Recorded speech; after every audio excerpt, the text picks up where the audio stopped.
Pada Senin 2 Desember 2024 pagi, warga yang terdaftar dalam daftar pemilih tetap di TPS 22 Kelurahan Sialang, Kecamatan Sako, Palembang, mulai datang untuk mengikuti pemungutan suara ulang. PSU dilakukan setelah laporan pelanggaran administrasi yang diindikasi akibat kelalaian KPPS. Pada pemungutan suara 27 November lalu, 3 pemilih yang tidak terdaftar di Sialang diduga memberikan suara setelah diduga ada intervensi dari saksi, meskipun KPPS sempat menolak. PSU ini diawasi ketat dan berlangsung untuk pemilihan gubernur dan wali kota. TPS 22 memiliki 569 DPT, namun hanya 359 pemilih yang menggunakan hak suaranya pada pemungutan suara pertama. PSU di TPS ini berlangsung hingga pukul 13.00, dan setelah rekapitulasi, surat suara akan langsung dibawa ke PPK.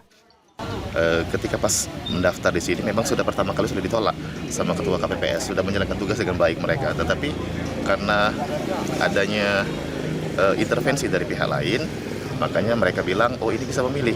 Tapi padahal sebenarnya ini tidak bisa karena di beda domisili, Pak. Seperti itu. Oke, intervensi itu dari mana ya, Pak? Yang jelas di sini ada intervensi dari teman-teman saksi. Jadi karena mereka bilang ini bisa, jadi ya mau tidak mau anggota KPPS kita ini terpengaruh kan.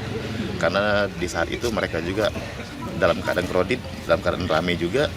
Selain TPS 22 Sialang, ada 4 TPS lain di Palembang yang juga menggelar PSU sesuai rekomendasi Bawaslu Kota, yaitu 2 TPS di Lebong Gajah, 1 TPS di Sukarami, dan 1 TPS di Seberang Ulus 1.